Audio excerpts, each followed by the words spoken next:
Now, I need to be honest with this one. If you've clicked on this video thinking that I'm going to show you how to make the best Iron Man mask and that this is even worth any kind of wow, great jobs or anything like that, this is not what this video is about. I'm going to show you why I think I'm never going to print an Iron Man mask ever, ever, ever again. From wrong filaments to wrong sizes to trying to make ends meet and doing a D grade job, not even like, oh, it's all right. It's like plan B. This is bad, you know? But hey, 3D printing's all about trial, error, and learning, so consider this one a learning curve. Also, I've got something really exciting in the pipeline, and a lot of the prints that you've seen, you might be wondering, where are they going? They're going to our studio. That's right, I keep saying our in these videos, and not one person has picked up on it. There's more players in this game than just me.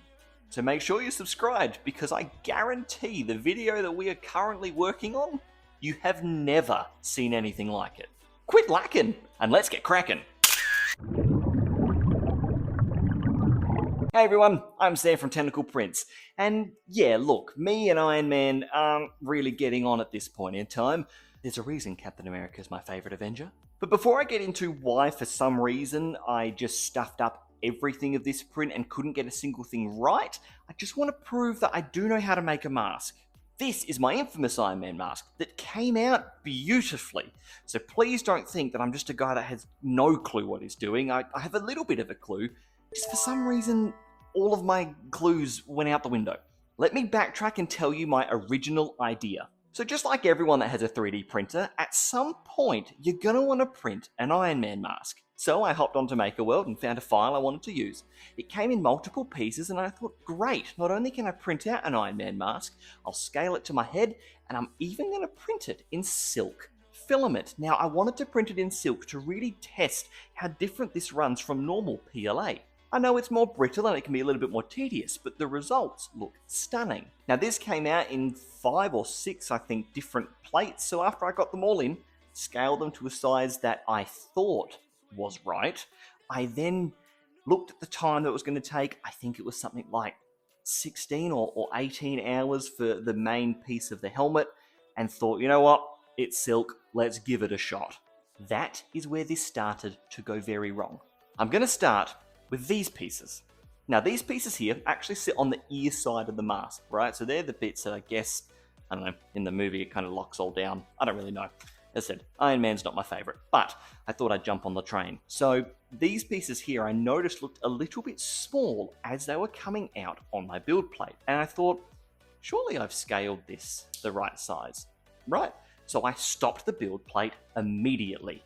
Upon looking in, I realised I hadn't scaled it up quite enough, so I fixed that problem and scaled it up. What I didn't realise was I had already scaled up. These things just hadn't finished printing. Not sure if the camera picks up on that, but that's the actual size it came out as. So me thinking this was too small would have actually been perfect by the time it was done, because it was obviously only that piece, you know? So naive me printed off the back end part of this helmet, which was that kind of top dome piece, and there's B-roll I'm going to play. It's hilarious because I'm actually wearing it backwards, thinking I'm wearing it forwards, but oh, look at my smiling face. I look so happy. I'm like, woohoo, look at me, I printed this. It's a little big, but that's fine, that's fine. Oh, naive me was very, very wrong, because then the jaw came out. Now, after I grabbed the jaw and glued it all together, I started to think that this wasn't going to be exactly what I needed it to be. Everything was looking very big and very out of shape, and with good reason.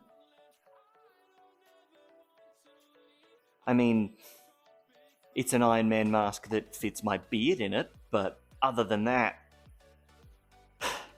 look, it was a disaster. And I gotta be honest, I felt really disheartened because I was so excited to use this silk filament. Like, I mean, it came out looking just awesome, and then I thought, well, what have I done? And then I thought, actually, you know what? I can save this. It doesn't fit me. It doesn't look too bad. I'll just print out the faceplate and it can go, you know, here, there, right? It can go somewhere. No worries, I'll do that instead. Yeah. So I didn't save this. with its size, which means I had no idea on how big the faceplate needed to be.